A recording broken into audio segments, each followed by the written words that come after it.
I'll start with a quick review for this book, Influence, The Psychology of Persuasion. I'll give this book 4 stars.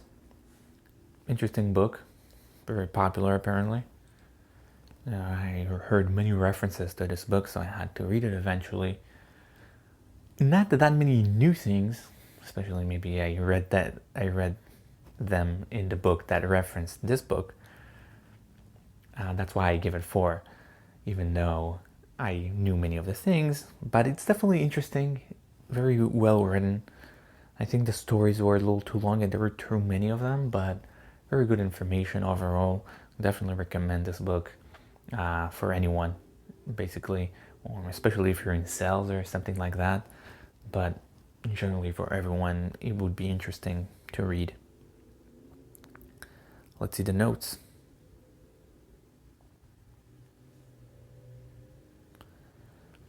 First one is, offering expensive products first would make it easier to sell less expensive products. So that's a known technique. Offering expensive product first and then offering less, even though it's counterintuitive, because usually it's like, oh, if someone agrees to $50, then we'll offer them the 100, but we'll actually offer them 100 and then offer something less.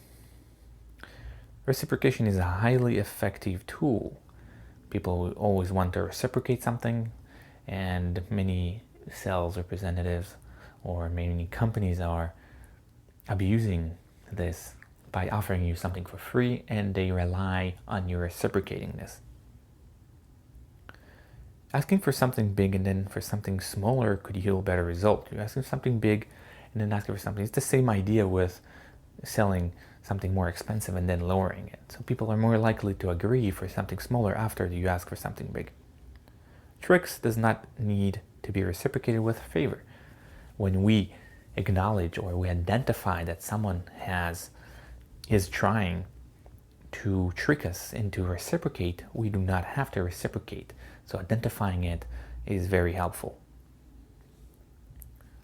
To increase after Christmas sales, toy companies understock stores with desired toys. This causes parents to buy different toys while the kid still wants the popular one later. Genius. And I heard that. I really like this idea. I don't like that when they do that, but it's a genius. Whoever thought about it is really smart. So they understock popular products on purpose, and therefore on Christmas it sells out, it gets sold out, but the kids still want it. What happens? The parents buying something else for the kids, and then after Christmas they restock the stock, and then the kids still want it, and therefore they end up buying 2 things basically, which otherwise they would buy only one. Again, very smart. Upon sacrificing something, individuals are more likely to be dedicated. If they have sacrificed something for it, some of the religions are relying on this, but when we sacrifice something, we're more likely to be more dedicated to it. I think the army is doing the same things and many other institutions. Obedience is more likely to work if individuals believe in it rather than afraid of it. Obviously, it could work. Obedience could work if people are afraid of it, but it's more effective in some way when people believe in it. And that's also help with kids, for example. If they set, let's say, their own rules, that could help. Our stomach sometimes telling us we are about to do something wrong, so it's a kind of a feeling we have that we're about to do something wrong, and he recommends listening to that voice or that feeling. One tactic used in sales is consistency, which shows that you're not being consistent with your views by not buying something. They tell us, oh, you want to live a good life or something like that, and then, yeah, but you should get this. So they try to influence you with consistency. You being inconsistent, when faced with inconsistency, we're trying to be consistent, and that's kind of a tactic they use against us. Side note, there are too many stories and some of them are too long, so that's what I said in the little before. Too many stories I like some stories. I prefer them to be short, and there are too many of them. So I'm not a big fan of stories. I know people like them. Personally, I don't, and I think there's too many. Asking for help and better directly from a specific person is more likely to bypass the bystander effect. The bystander effect is one where there's many people around and no one helps because they think someone else is helping. So asking for a specific person to help, or not, let's say you fell down or something, you're about having a heart attack or something like that, and we should not rely on people helping us because of the bystander effect. So we should ask for help specifically. Instead, even better from us looking someone in the eye or saying, hey, sir or ma'am, help me, something like that, is more likely to yield results. Same idea here. Asking someone directly for help is more likely to yield a result. Directly ask a specific person for help is more likely, because then they understand they are the one that need to help.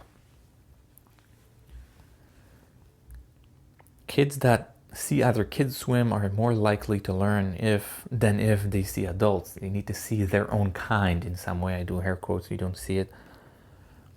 So it's better for them to learn by seeing other kids than if they see adults. Same probably thing applies to adults. Similarities, either by look or activities, is contributing to likeness that could lead to more sales. They try to, many sales representatives are doing that. They try to show that you're similar. We are similar to them. And by whatever, I also have the same car, or I also went to the same, I lived in the same city, my aunt lived in the same city, things like that. And it works because we're more likely, it's contributing to likeness, and we're more likely to buy something. The messages carried by the messenger would impact their likability. If the messages are bad, we do not like the messenger. I think he gives the idea of news forecasts that people hated them and sent them hate mail. That was staggering for me, that people hate a person because he delivered bad news. I think it's stupid, but I guess that's how it works sometimes. We tend to include ourselves in victories by using words such as "we won" and distance ourselves from failure. I think it's mostly, they did studies on sports. If a team if a team people are a fan of won, they said "we won," and if there is a failure, they lost, and they said the team has lost and not we. So there's that inclusiveness when something good is happening. We're more likely to like someone that we are eating with. So we eating with someone, especially while eating, we're more likely to like them. Interesting. When a waiter recommends cheaper options, we're more likely to like them and buy more afterwards. Interesting tactic by some waiters. They recommend something not as expensive at first, and they tell you, oh yeah, it's actually cheaper and it's really good. Don't buy the expensive thing. But what happens afterwards, they offer you wine or desserts or both, and we're more likely to buy them, and we also more likely to tip them well because we think they are our friends. When something is out of reach, we tend to want it more.